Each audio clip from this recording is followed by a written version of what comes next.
네, 반갑습니다. 안녕하세요. 반갑습니다. 오늘 벌써 7번째 시간입니다.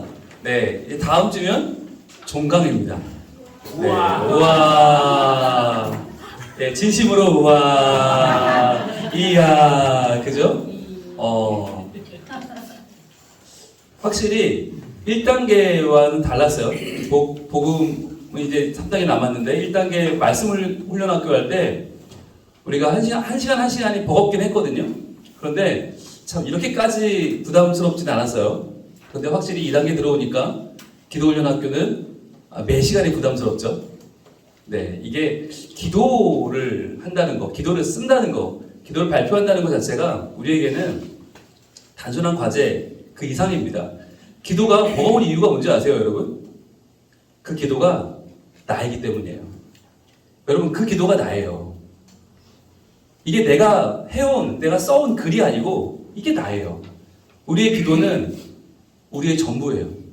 여러분, 매주 저는 여러분의 과제를 들으면서 참 저분이 한 주를 저렇게 살았겠구나 라는 생각을 하면 참 여러분의 삶이 애틋하기도 하고 때로는 안쓰럽기도 하고 때로는 너무 감사하기도 하고 그럴 때가 한두 번이 아닌데요. 여러분, 매주의 삶을 담아내는 기도로 우리가 지금 계속 성장하고 있습니다. 여러분 잘 모르시겠지만 많이 성장했어요. 많이 컸어요. 그래서 이제 배운 사람 같아요. 네, 제가 저는 뭔가 꼬투리를 잡아야 되니까 매주 이건 왜 없냐, 저건 왜 이러냐라고 얘기를 하지만 그보다 더 큰 거는 제가 굉장히 많은 감탄을 하고 있고 굉장히 많이 여러분께 놀라고 있고 매주 성장하시는 모습을 제가 아주 감당이 안 됩니다. 네, 여러분 너무너무 잘하고 계시고요. 오늘까지도 여러분 마지막 과제 잘 나눠주시고 잘 발표해 주시고 용기를 가지고 담대하게 선포해 주시면 참 좋겠습니다. 네, 지난주에 우리가 나눴던 내용을 보겠는데요. 오늘은 7번째 예배로 인도하심을 받는 기도 날이고요. 이름 쓰시고요. 이름 옆에 예쁘게 여러분 표시해 주시고 돌아보게 보겠습니다. 죄사함을 받는 고백의 기도. 자, 죄사함을 받는 고백의 기도라고 했을 때 여기는 뭐가 들어가요? 네, 죄사함이라고 하는 관계의 회복이 들어간다고 그랬죠. 관계의 회복. 죄사함은 단순히 너 용서받았다, 그러니까 이제 잘 살아라, 그게 아니라 너의 죄를 사하노라가 아니라 죄사함이란 관계의 회복이다. 죽음을 향해 가던 우리가 영생을 향해서 나 혼자 가던 우리가 주님과 함께 걸어가는 복 있는 삶으로 들어가는 그 통로가 죄사함인데요. 이 죄사함을 얻으려면 뭐가 필요하다고요? 고백이 필요하다. 입을 열어서 말하는 게 필요하다고 그랬죠. 입을 열어 말하는데 이것은 단순한 입술의 떨림이 아니고 우리의 삶이라고 했어요. 그래서 고백이란 우리의 내면에 있는 믿음의 실체를 겉으로 드러내 보이는 구체적인 신자의 삶을 의미한다라고 했어요. 이것은 어찌 말하면 선택입니다. 선택. 여러분 속으로 믿을 수 있어요. 그런데 그 속으로 믿을 수 있는 것을 입 밖으로 내는 것. 여러분 기도라고 하는 것은 내가 믿는 바를 표현해내는 것입니다. 제가 아주 좋아하는 말이 있는데 실력은 표현력이다. 실력은 표현력이다. 여러분 시험 볼 때 아무리 많이 알아도 답을 표시해내지 못하면 그 시험 망쳐요. 프레젠테이션 아무리 준비 많이 해도 정작 앞에 나와 떨면 하나도 발표가 안 돼요. 여러분 실력은 표현력입니다. 근데 어떻게 표현을 하느냐? 신앙의 대부분은 기도로 표현이 돼요. 기도를 통해서 우리가 하나님 앞에 고백하는 기도, 또 우리 서로에게 고백하는 말들, 또 격려와 소망의 말들이 굉장히 중요해요. 그래서 교회는 여러분의 입 밖에 나오는 모든 것으로 여러분을 입증하는 곳입니다. 여러분을 증명해내는 곳입니다. 그래서 저희 훈련학교는 여러분을 걸러내는 효과가 있어요. 네, 누가 더 애쓰고 있는지를 걸러낼 수 있어요.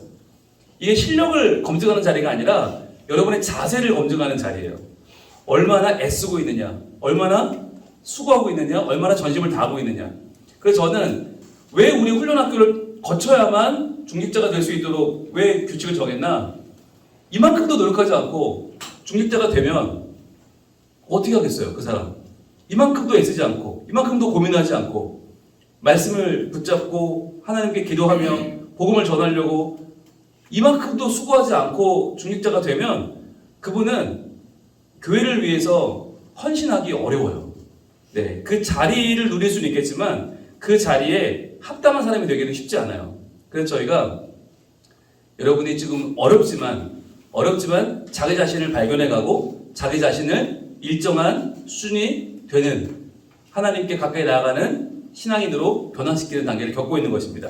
자, 이는 단순한 입술의 떨림이 아니며 중요한 거예요.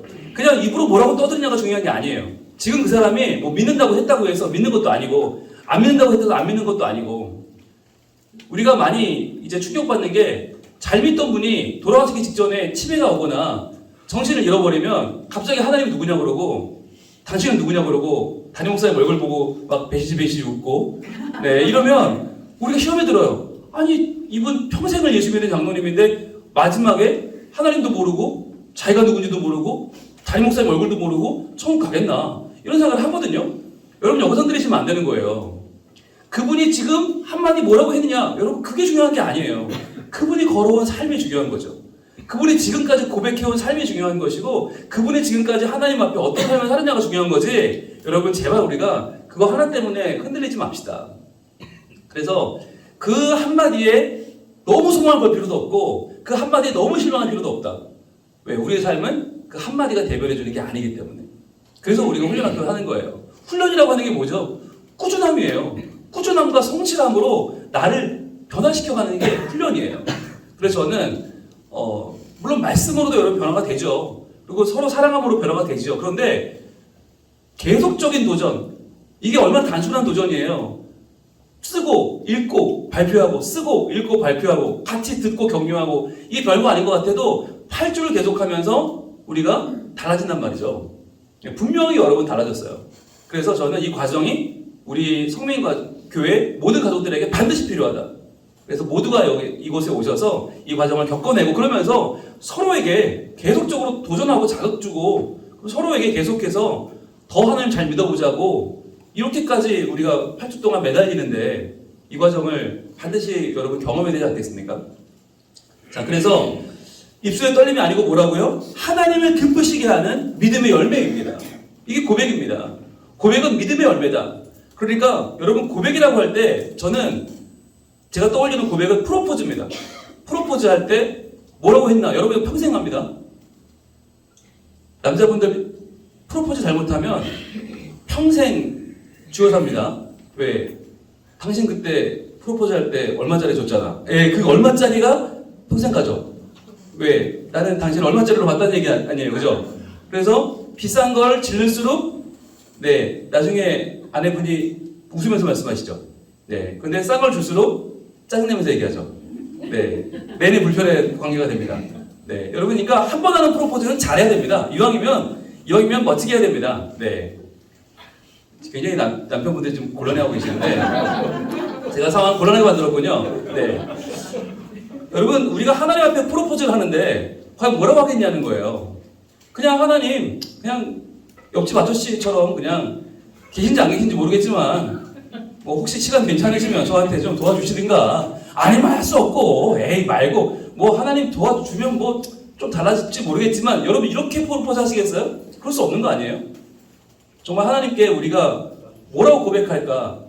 하나님은 나의 땡땡이십니다. 저는 오늘 기대합니다. 여러분의 기도문 속에 하나님이 어떤 분으로 드러날지가 그 여러분의 믿음이고 그 여러분의 신앙의 수준이고 그게 여러분의 삶이에요. 그게 나예요.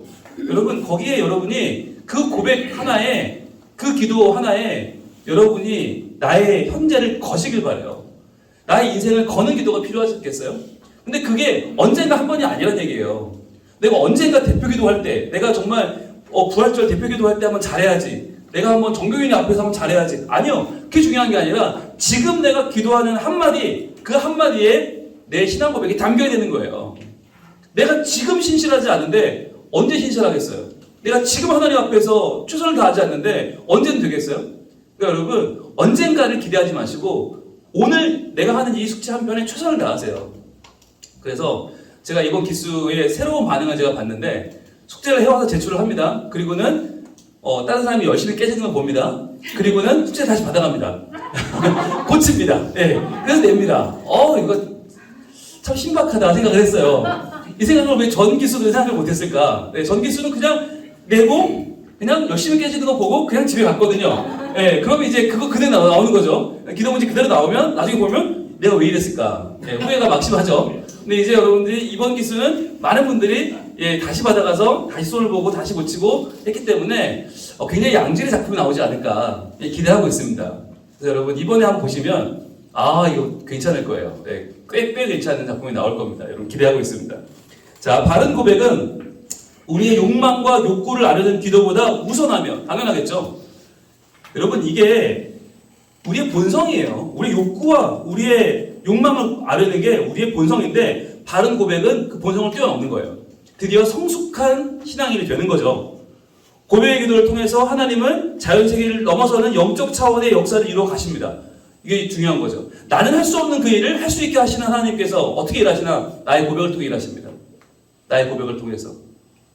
여러분 이거 놀라운 거예요. 다윗만 고백하는 게 아니에요. 우리도 고백합니다. 우리가 같이 본 시편 말씀에 시편 18편에 계속 나오는 말씀이 뭐예요?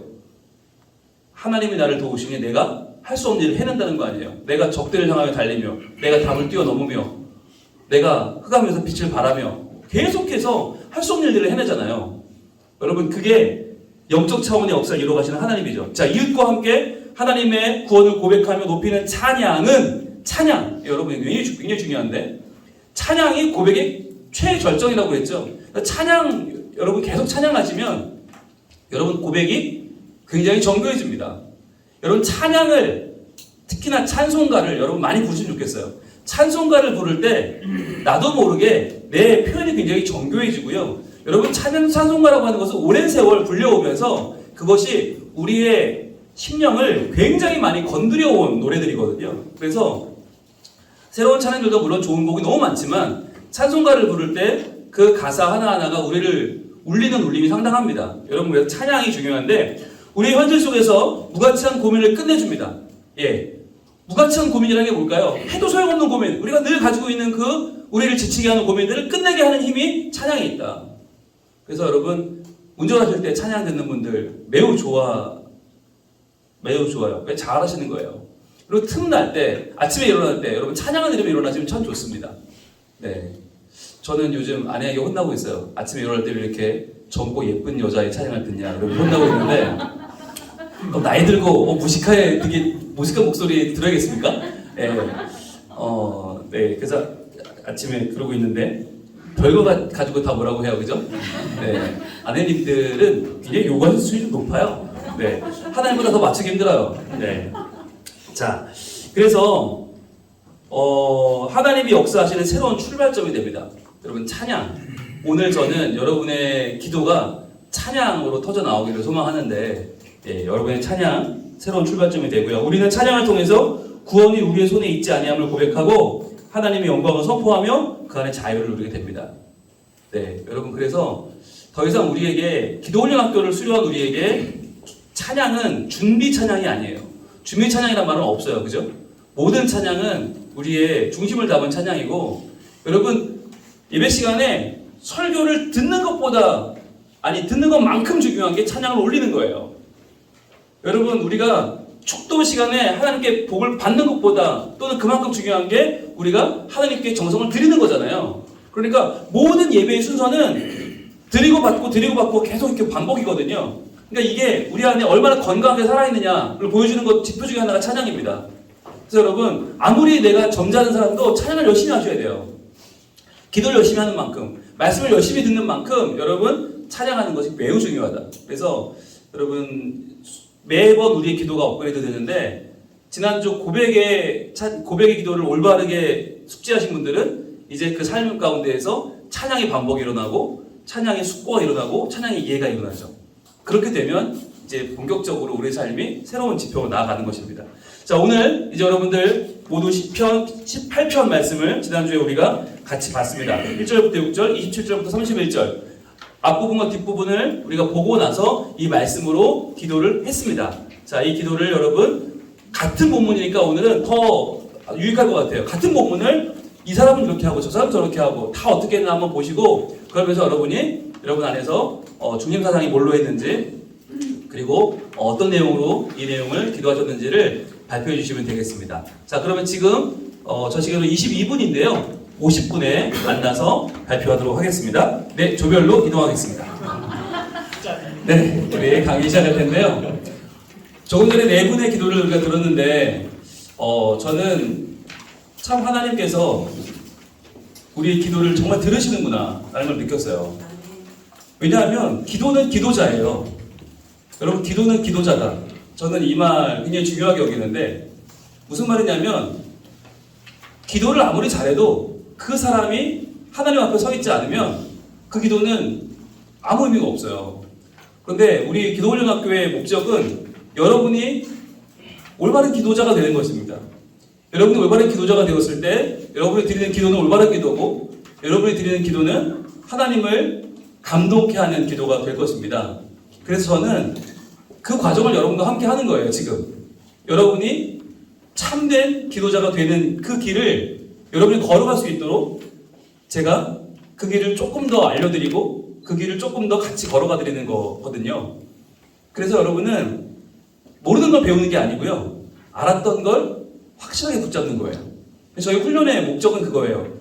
뭐 여기서 새로운 걸 막 정말 처음 듣는 이야기가 아니라 내가 알았는데 정리되지 않았던 것이 정리되고 내가 분명히 들었는데 그대로 살지 못하던 것을 살게 만들어드리는 시간이 이 시간이거든요.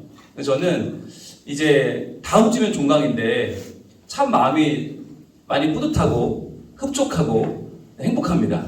네, 여러분들이 올바른 기도자가 되려고 노력하시는 흔적들이 드러나기 때문에 너무 감사하고 정말 여러분이 과제라고 생각하고 지금까지 하셨지만 이번 주 건 과제가 아닌 것 같아요. 네 분의 발표가 다 과제가 아니었어요.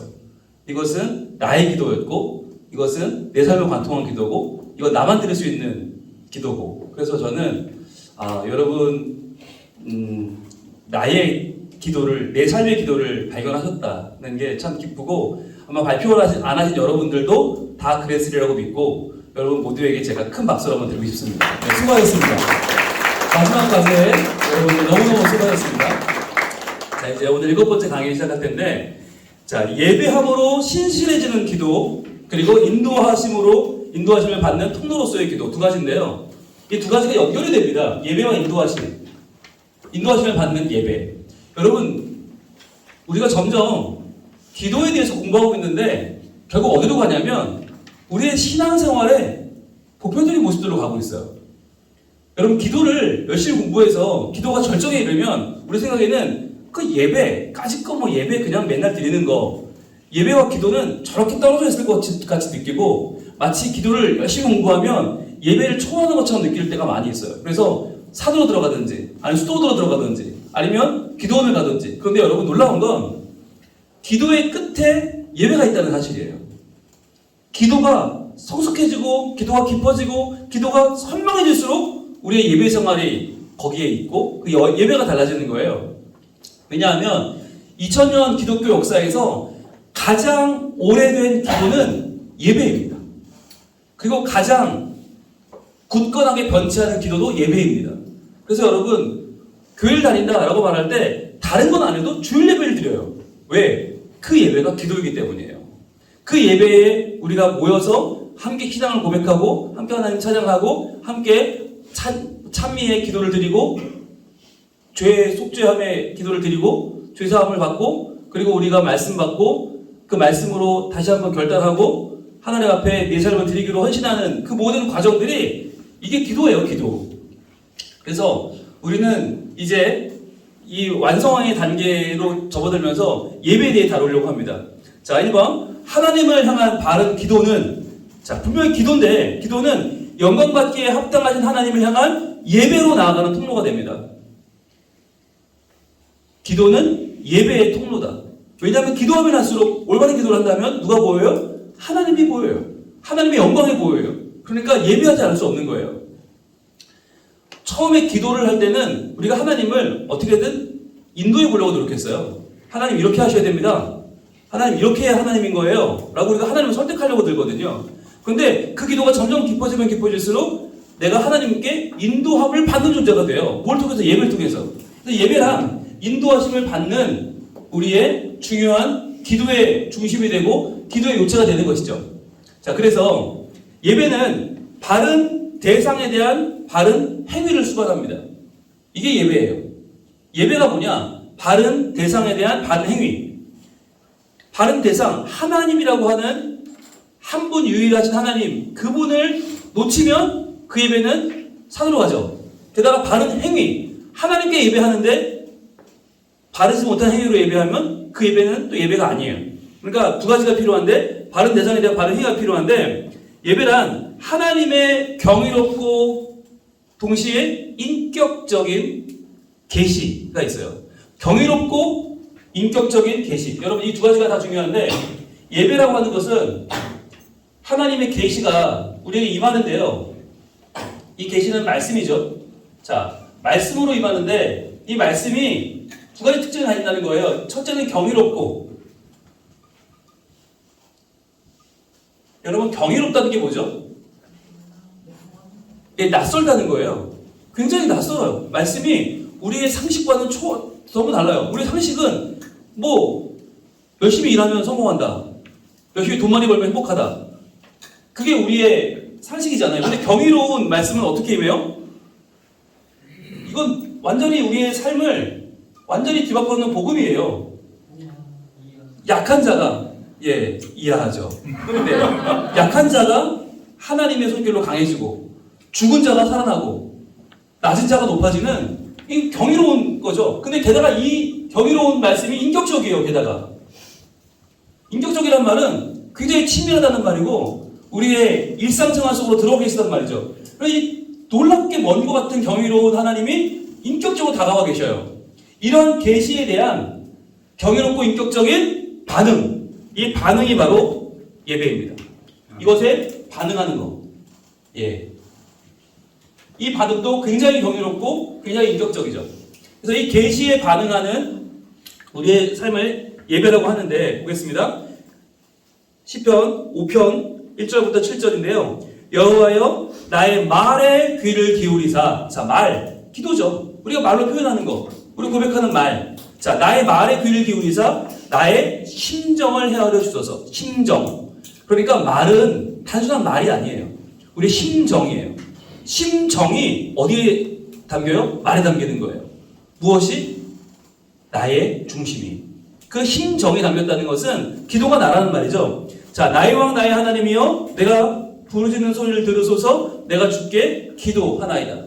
자, 내 말은 더 이상 내 입술의 떨림이 아니고 이것은 기도고 내 심정을 아르는 거죠. 자, 언제 기도합니까?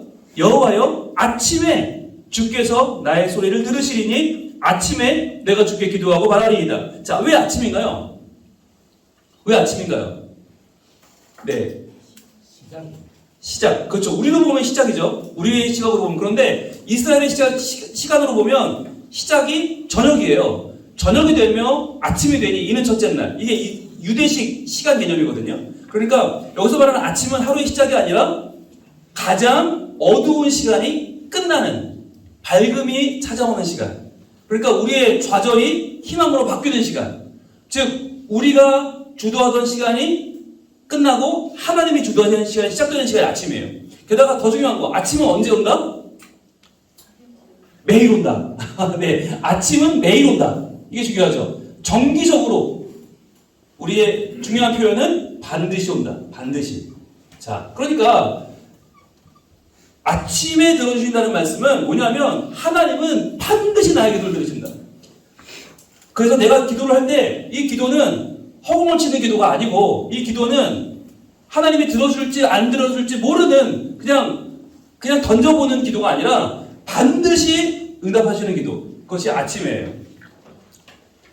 저녁은 끝나고 새벽이 밝아오고 아침이 찾아오는 거죠. 그게 유대의 시간 개념인데, 자, 그래서 아침에 나의 소리를 들으시는 하나님, 아침에 주께 기도하고 바랍니다. 이것은 매일, 그리고 반드시, 자, 하나 더, 매일 정기적으로, 또 하나 반드시기 때문에 포기하지 않고, 내가 포기하지 않고 매일 정기적으로 반드시 하나님께 기도할 때 하나님은 들으신다는 거죠. 그게 아침이에요. 아침에. 자, 계속 갈게요. 주는 죄악을 기뻐하는 신이 아니시니. 자, 주는 죄악을 기뻐하지 않으신다. 이게 왜 중요할까요? 하나님이 찾는 것은 능숙한 기도가 아니라는 거예요. 하나님이 찾는 건 우리의 현란한 기도가 아니에요. 하나님이 찾으시는 건 죄악이 사라진 예배자예요. 죄악을 두려워하고 내가 죄악을 범했을까봐 계속해서 자신을 점검하는 기도자가 하나님 앞에 필요하다는 거예요. 그래서 주는 죄악을 기뻐하는 신이 아니시니 악이 주와 함께 머물지 못하며. 자, 머물지 못한다. 자, 하나님은, 계시하시는 하나님은 악을 멀리 하시죠. 죄를 멀리 하십니다. 이 죄와 결코 함께 머물지 않으시는 거예요. 하나님의 속성이죠. 그러니까 우리에게 죄가 있다. 그러면 내가 죄 가운데 완전히 푹 빠져 있을 때 기도할 수 없는 거예요. 왜? 내가 하나님과 머물지 않는데 어떻게 그 기도가 하나님께 상달되겠어요? 그래서 우리가 기도할 때 중요한 것은 내가 누구냐? 아까 말씀드렸죠? 기도는 기도자다. 이게 기도할 때 가장 중요한 핵심이죠. 제가 학교 다닐 때 귀에 못이 박히게 들은 말이 이거예요. 설교는 뭐다? 설교자다. 네. 이거예요. 이걸 제가 귀에 못이 박히게 들었어요. 아무리 네가 설교를 유창하게 잘해도 네가 하나님 앞에 서 있지 않을 때 너의 설교를 아무도 듣지 않을 것이다. 그게 제가 귀에 못이 박히게 들은 설교학의 명제입니다. 저는 똑같은 말씀을 드리고 싶어요. 기도는 기도자다. 그래서 내가 오늘 얼마나 첫째, 둘째에 맞춰서 기도를 잘한다를 체크하기 이전에 먼저 내가 하나님 앞에 얼마나 바로 서려고 노력하고 있는가를 살펴봐야 되는 거예요. 그러니까 내가 넘어지면 괜찮아요. 근데 거기 주저앉아 있으면 안 되는 거예요. 어떻게든 일어서려고, 내가 어떻게든 하나님 편에 서보려고 노력하는 나의 영적인 자세를 돌아보자는 거죠. 자, 그래서 계속 봅니다. 자, 오만한 자들이 주의 목전에 서지 못하리이다. 자, 머물지 못하기 때문에, 하나님이 머물지 않기 때문에 하나님의 목전에 서지 못하는 거죠. 오만한 자들은. 자, 주는 모든 행한 자들을 미워하시며 거짓말하는 자들을 멸망시키시리이다. 여러분, 이 기도를 하는 다윗이 정말 엄청난 사람이죠. 거짓말하는 놈들은 하나님이 멸망시켜버릴 것입니다. 이렇게 말하는 사람은 여러분 거짓말 못해요. 네, 이게 고백의 힘이에요. 적어도 이렇게 고백하는 순간이라도 우리는 거짓을 떠나게 되어 있어요. 자, 그렇게 해서 내 자신을 계속해서 하나님 앞에 세우려고 노력합니다. 여호와께서는 피 흘리기를 즐기는 자와 속이는 자를 싫어하시나이다. 네, 다윗이 다 좋은데 좀 감정적이에요. 그래서 이런 얘기 한번 나오면 계속 이놈도 생각나고 저놈도 생각나고 그래서 계속 막 다 끌어와요. 자, 그런데 오직 나는, 여기 중요하죠. 오직 나는, 여기서 완전히 변화돼요. 오직 나는 무엇으로 예배하느냐. 자, 저놈들은 오만을 가지고, 저놈들은 행약자, 저놈들은 악, 저놈들은 피 흘리기를 좋아하는 놈들, 속이기를 좋아하는 놈들이죠. 그런데 오직 나는 어떻게 살아요? 기도자는 어떻게 살아요? 주의 풍성한 사랑을 힘입어. 예. 주의 풍성한 사랑을 힘입어. 이게 중요하죠. 예배는 뭘로 드리나? 예배는 주의 풍성한 사랑을 힘입어 드립니다. 이게 내가 하나님 앞에 현란한 악기를 동원하는 게 아니고요. 내가 멋진 조명을 비춰서 예배를 살리는 게 아니고, 내가 찬양대를 3,000명을 불러오는 게 아니고, 주의 풍성한 사랑을 힘입어. 그 다음에 어디 들어가요? 주의 집에 들어가. 내가 내 명의로 된 내 집에서는 하나를 높일 수가 없는 거예요. 주의 집에 내가 들어가야 돼요. 주님의 품 안으로 들어가야 돼요. 주의 집에 들어가 주를 경외함으로. 이 세 가지. 주를 경외함으로. 이 세 가지. 주의 풍성한 사랑을 힘입어 주의 집에 들어가 주를 경외함으로 성전을 향하여 예배하리이다. 이게 예배예요. 그 사람들은 예배를 떠나서 뭐예요? 속이기를 기뻐하고 피 흘리기를 기뻐하고 거짓말하기 좋아하고 오만하고 자기의 것을 찾아가는 거예요. 야, 미쳤다고 주의 사랑이 왜 필요하냐? 야, 주의 집 거기가 어딘데? 주를 경외 뭐하러 하냐? 조금만 거짓말하고 조금만 속이면 남들이 다 속아 넘어오는데 내 뜻대로 다 할 수 있는데 야, 뭐하러 이런데 뭐로 예배하고 못하고 기도하냐? 이게 세상 사람들의 말이에요.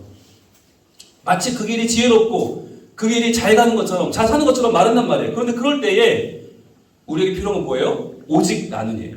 오직 나는. 저는 이 표현이 너무너무 중요하다고 봐요. 왜 우리가 기도하는가? 오직 나는, 난 그 길 걸어가지 않을래. 나는 그런 사람으로 살지 않을래. 나는 기도자가 될 거야. 난 예배자가 될 거야. 나는 하나님 앞에 예배할 거야. 언제? 아침에. 반드시 찾아오는 아침에 나는 포기하지 않을 거야. 나는 매일 정기적으로 시간을 정해서 하나님 앞에 나아갈 거야. 아무리 힘들어도, 아무리 괴로워도 꾸준히 성실함으로 나가서 기도할 거야. 라고 하는 것이 기도자의 자세인 거예요. 이게 예배인 거예요. 여러분, 왜 주일 예배를 드리십니까? 기분 좋을 때 예배하지. 예? 돈 많을 때 교회 와서 나 돈 많이 벌었을 때 한 방에 드리고 예배 드리면 되잖아요. 그런데 왜 우리는 힘들어도 나오고 괴로워도 나오고 몸 아파도 나오고 왜 그래요? 어제 누구 싸움 했는데 오늘 예배 나오는 이유는 뭐예요? 그래야 되니까. 그래야 내가 하나님 앞에 서는 것이니까. 그래야 내가 주인이 아니고 하나님이 주인인 거니까. 그래서 우리의 기도는 궁극적으로 예배를 향해 가는 거예요. 그래야만 인도하심을 받는 거예요. 그래서 우리가 신앙이 깊어지면 깊어질수록 예배는 우리에게 생명이 되는 것입니다. 그래서 믿음 있는데 예배에 소홀히 한다. 여러분, 말도 안 되는 거예요. 저 사람은 굉장히 탁월한 신앙인인데 예배는 자주 빠져. 말도 안 되는 거예요. 그럴 수가 없는 거예요. 여러분, 기도가 깊어지는 그 자리에 우리의 예배를 사모하는 마음이 있고 하나님을 더 가까이 하려는 마음이 우리 안에 불을 듯이 일어날 줄로 믿습니다. 자, 두 번째, 2번. 예배는 하나님을 향한 무엇을 바탕으로 할까요? 네, 신뢰. 그리고 친밀감. 두 가지. 예배는 하나님의 계시의 말씀을 받잖아요. 그런데 계시의 말씀을 받을 때 우리는 뭘로 받아요? 신뢰로 받아요. 이거를 믿음이라고도 표현하지만 우리의 믿음이라고 할 때는 여러 가지 스펙트럼이 있기 때문에 신뢰라는 말로 바꾸면 뭐죠? 반드시 이루실 것이다 라고 하는 확신이죠. 하나님의 말씀은 이루어진다. 이것을 우리는 신뢰라고 부르죠. 그리고 또 하나 친밀감. 친밀감이라고 할 때 반드시 이루어지는데 누구에게? 그분의 자녀에게. 그분의 종이 아니에요. 그냥 열방의 누구나가 아니라 그분의 자녀, 하나님께 예의를 건 하나님의 소중한 자녀에게 그분은 이 계시의 말씀을 반드시 이루신다. 그게 신뢰와 친밀함이죠. 이 친밀감을 바탕으로 하며 하나님의 언약과 현실이 충돌할 때, 이게 우리 삶에 너무나 많이 벌어지는 문제예요.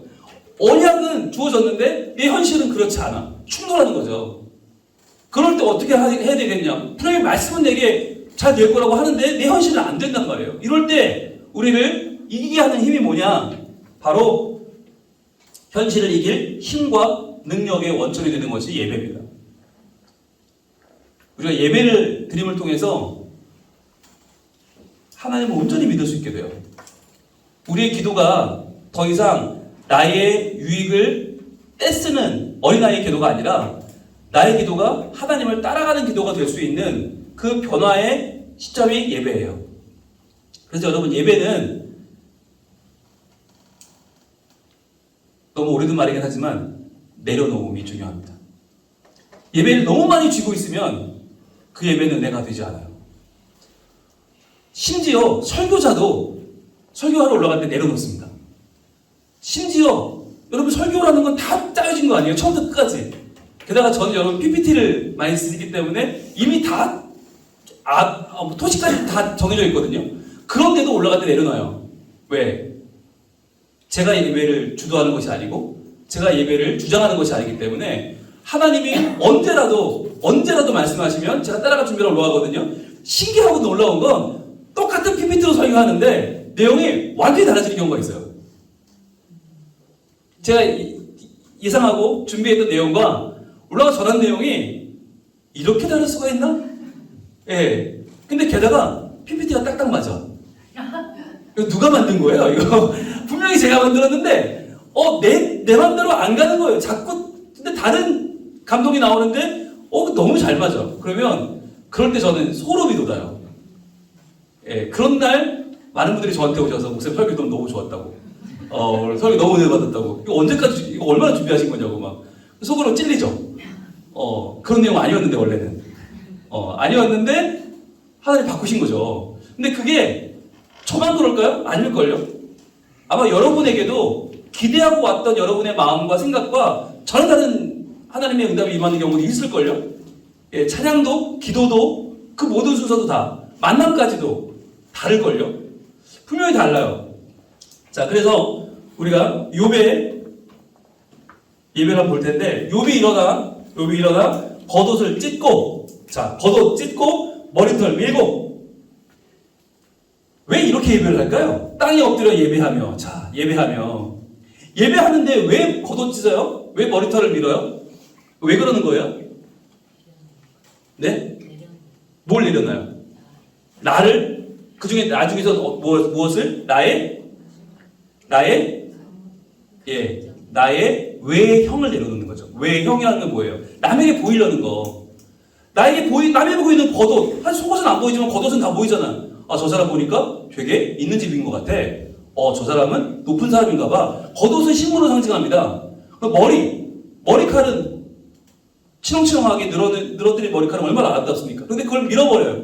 겉옷을 찢고 머리털을 밀고 땅에 엎드려 예배하는 것은 뭘 의미하냐면 이 예배의 주인이 내가 아니라는 거죠. 예배를 받는 이가 내가 아니고 내가 중요한 예배가 아니라는 거죠. 이런데 내가 모태에서 알몸으로 나왔사온즉 또한 알몸이 그리로 돌아가올지라. 여러분 이게 불교와 다른 게 불교는 천상천하 유아 독존입니다. 내가 제일 중요합니다. 다 필요 없어. 다 찌그러져. 내가 왕이야. 라고 한다면 기독교는 알몸으로 나와서 알몸으로 가는 거예요. 그러니까 나는 nothing이에요. 그런데 그런 nothing인 나를 something으로 바꾸시고 everything으로 태우시는 분이 누구냐? 바로 주신 이도 여호와시오 거두신 이도 여호와시오니 이거예요. 하나님이 주시기도 하시고 거두시기도 하는 거예요. 그러니까 그 하나님이 나를 인도해 가시는 거죠. 내가 하나님이 아니고 내가 하나님을 끌어가는 게 아니고 하나님이 나를 인도하시는 이유가 뭐냐? 바로 주신 이도 여호와시오 거두신 이도 여호와시오니 여호와의 이름이 찬송을 받으실지니이다 하고, 즉 나의 이름이 찬송받지 않고 하나님의 이름이 찬송을 받으시는 이유가 뭐냐? 이 예배 시간에 왜 우리가 하나님을 높이냐? 나는 알몸으로 가는데 나를 인도하시는 하나님, 주신 분도 여호와요 거두신 분도 여호와. 때로는 주심으로 날 인도하시고 때로는 거두심으로 인도하시고. 그러니까 욥은 하나님이 자기 삶을 채울 때만 하나님이라고 부르고 걷어가시면 하나님 아니라고 하지 않았다는 거예요. 주셔도 하나님이고 걷어가도 하나님이고. 그러니까 하나님 내게 잘해주셔도 아멘이고 못해주셔도 아멘이고. 근데 우리는 잘해주면 아멘이고 못해주면 노멘이잖아. 그런 하나님 뭐하러 믿어? 우리 거기서 흔들리는 거예요. 자, 그래서 찬송을 받을지니이다 하고 이 모든 길에 욥이, 자, 이 모든 일에 욥이 뭐 하지 않아요? 여러분, 예배의 반대는 뭐예요? 범죄입니다. 범죄. 자, 범죄하지 않아요. 범죄하지 않고 또 하나 예배의 반대가 뭐예요? 하나님을 향하여 원망하지 아니하니라. 우리가 예배하지 않을 때, 인도하심을 거부할 때 우리 삶에 찾아오는 것은 범죄와 원망입니다. 여기서 말하는 범죄가 뭐죠? 우리 공부했죠? 범죄가 뭐예요? 관계가 깨지는 거죠. 그 관계가 깨진 것을 다시 회복하는 게 뭐예요? 죄 사함이죠. 우리는 이제 용어를 정리합니다. 범죄란 철컹철컹이 아닙니다. 경찰에 잡혀가는 게 범죄가 아니고 관계가 깨어지는 게 범죄입니다. 그래서 예배의 반대는 범죄죠. 그리고 예배의 반대는 뭐예요? 원망인 거죠. 우리가 하나님께 감사하지 않을 때, 하나님의 인도를 따라가지 않을 때 우리는 원망하게 되잖아요. 그래서 욥은 고백하는 겁니다. 내가 절대로 하나님 앞에 범죄하지 않고 내가 원망하지 않겠습니다. 그러면서 하나님을 예배하겠습니다. 라고 고백하는 거죠. 세 번째, 자, 그러면 하나님을 향한 복종과 섬김의 표시인 예배는, 자, 복종과 섬김이 이제 예배로 갑니다. 예배는 또한 이웃을 향한 바른 관계의 회복으로 이어집니다. 관계의 회복. 이웃과의 관계가 회복되는 거예요. 여러분, 예배는 하나님과의 관계가 회복되는 자리지만, 그러나 동시에 예배 생활을 잘하면 이웃과의 관계도 회복됩니다. 왜냐하면 예배는 혼자 드리지 않죠. 너와 내가 함께 예배하면서 회복된 나와 회복된 뇌가 함께 연합하는 자리가 예배이기 때문에. 자, 그래서 화목제물을 드려 볼게요. 너희는 화목제물을 여호와께 드릴 때에 중요한 거 어떻게 드려요?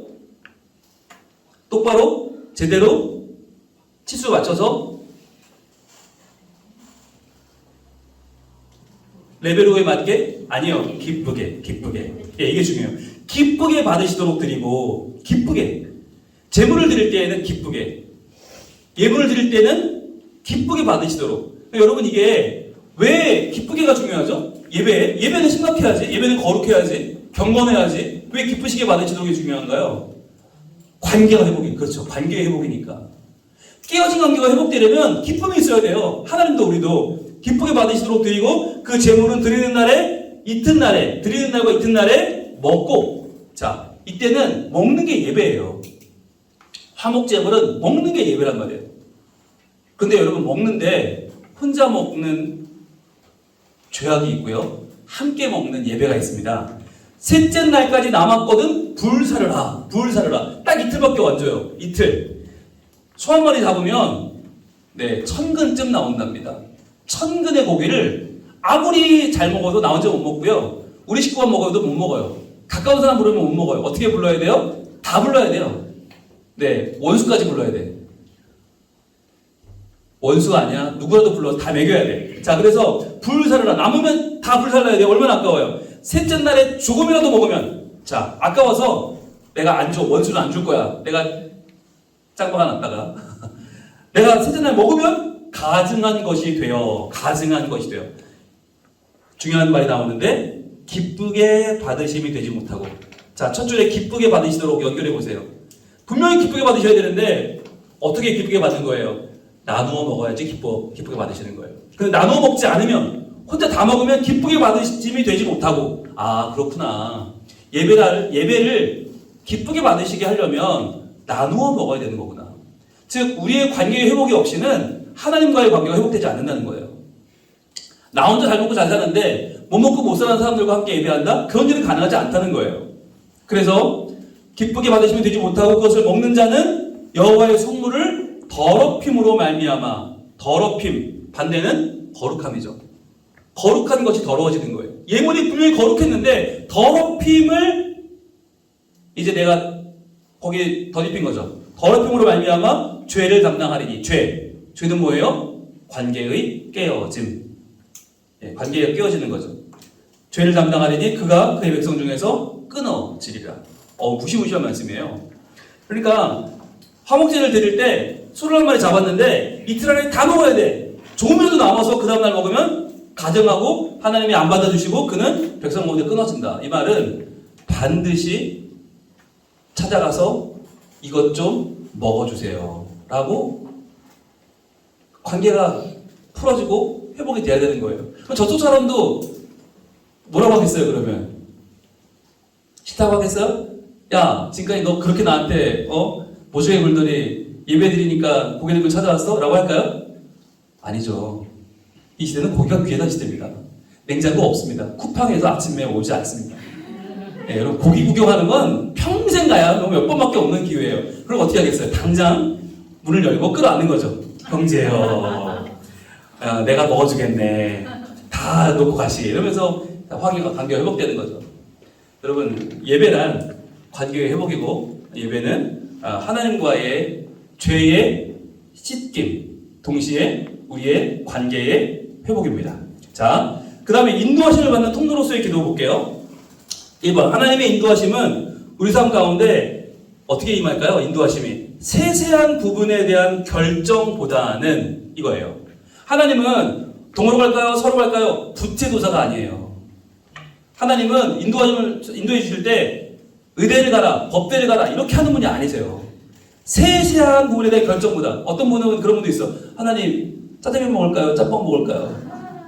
정말 부채도사 아니에요? 자, 뭘 인도하시죠? 인생의 방향을 이끄시는 손길로 주로 나타납니다. 방향을 지도하십니다. 방향. 그러니까 세세하게 이래라 저래라가 아니라 방향으로 인도하시는데, 이러한 인도하심의 약속에 대한 순종은 약속. 하나님의 방향은 항상 약속에 들어있어요. 삶과 죽음의 한계를 넘어섭니다.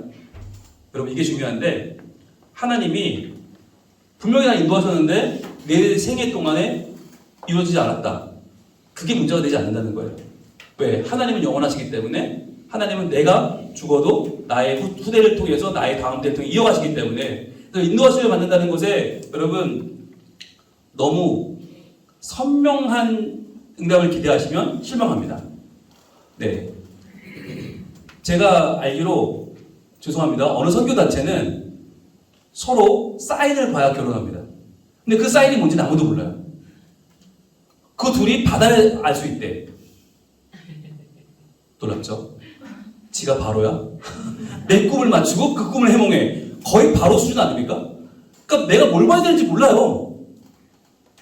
봐야 돼. 그래야 결혼할 수 있어.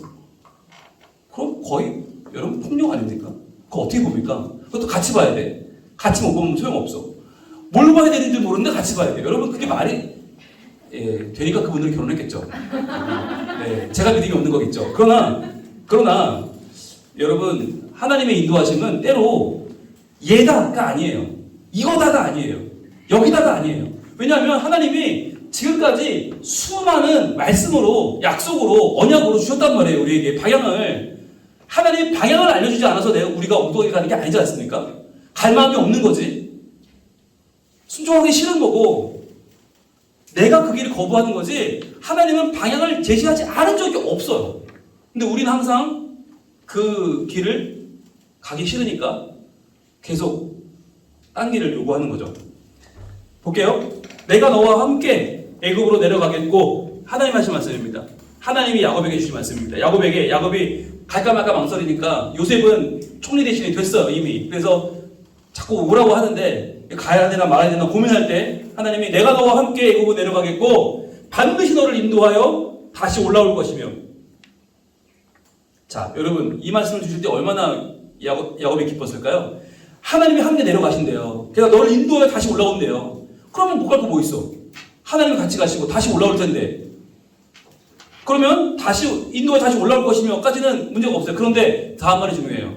요셉이 그의 손으로 내 눈을 감기리라 하셨더라. 그러니까 너는 죽는다는 거죠. 여러분, 이게 인도예요? 뭔 인도가 내가 죽어? 여러분, 이건 인도가 아니지. 이거 하나님 이거 지금 잘못된 거 아닙니까? 분명히 저랑 같이 내려가신다면서요. 같이 올라온다면서요. 근데 저는 죽는다요. 이거 무슨 말이에요? 우린 이해가 안 돼요. 여러분, 이게 하나님의 인도하심이에요. 자, 이 인도하심이 어떻게 야곱이 응답을 할까요? 자, 이스라엘이 야곱입니다. 야곱이 다른 이름이죠. 이 야곱이 요셉에게 이르되 나는 죽으나.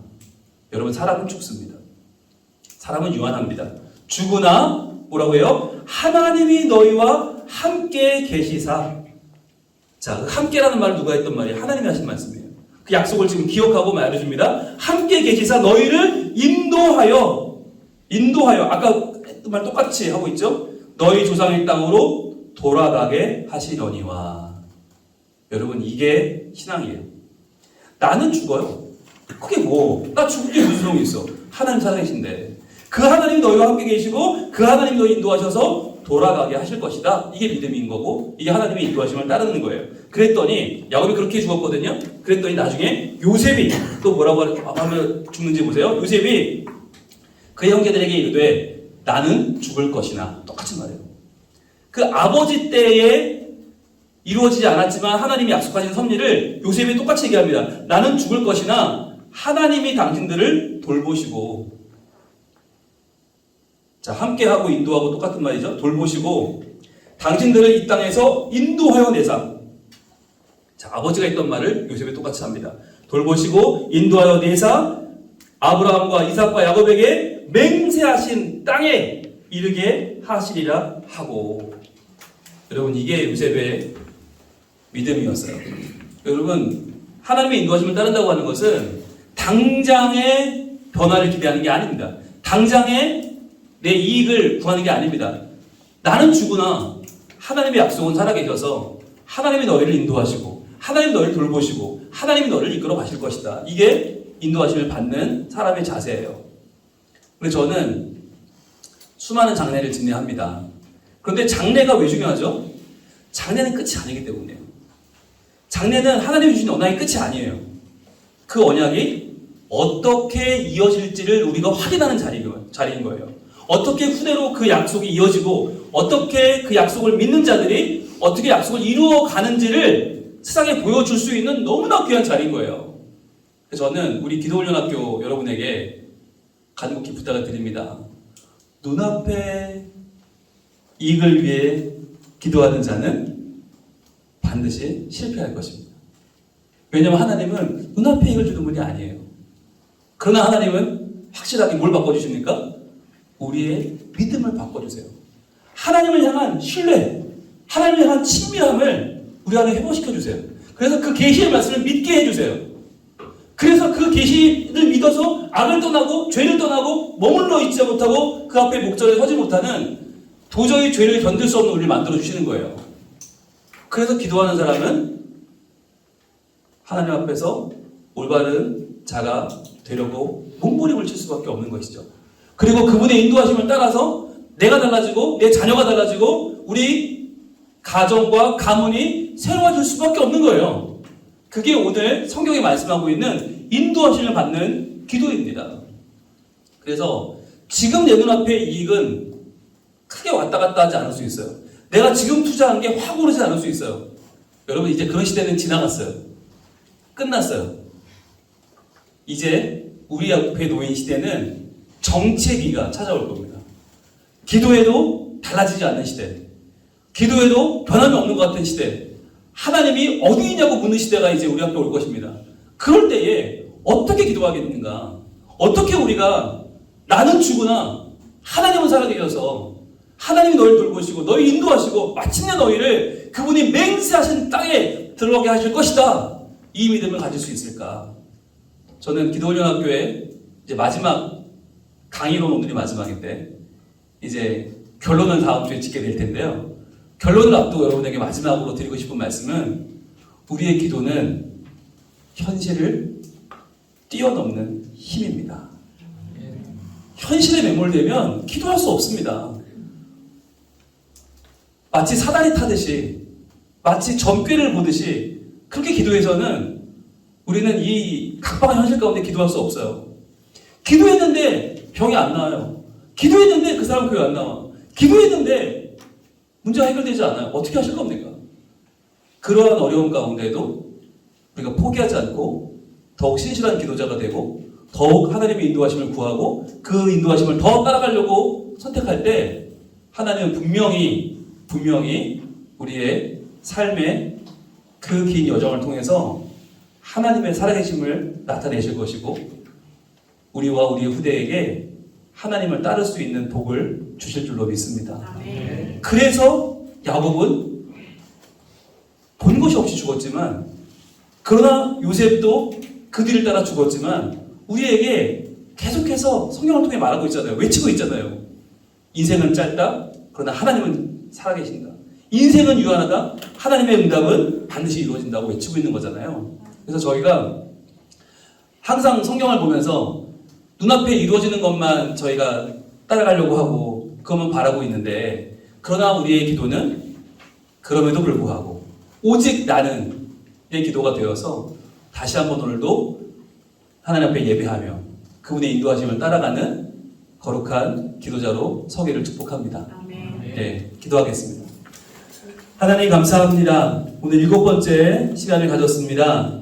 저희들 기도가 깊어지면 마치 산으로 가야 할 것 같고 기도원에 들어가야 될 것 같고 신학교에 가야 될 것 같고 그런데 주님은 그게 아니라 기도가 깊어지면 예배자가 되고 기도가 깊어지면 하나님의 인도하심을 따라가는 사람이 된다고 하십니다. 당장 내 눈앞에 변화가 보이지 않아도 그러나 내가 올바른 기도자가 되어 하나님을 온전히 따르고 하나님을 믿고 하나님께 순종할 때에 하나님께서 분명히 내 삶을 통해 또한 나는 죽으나 내 후대를 통해 이 시대를 통해 반드시 역사하실 줄로 믿습니다.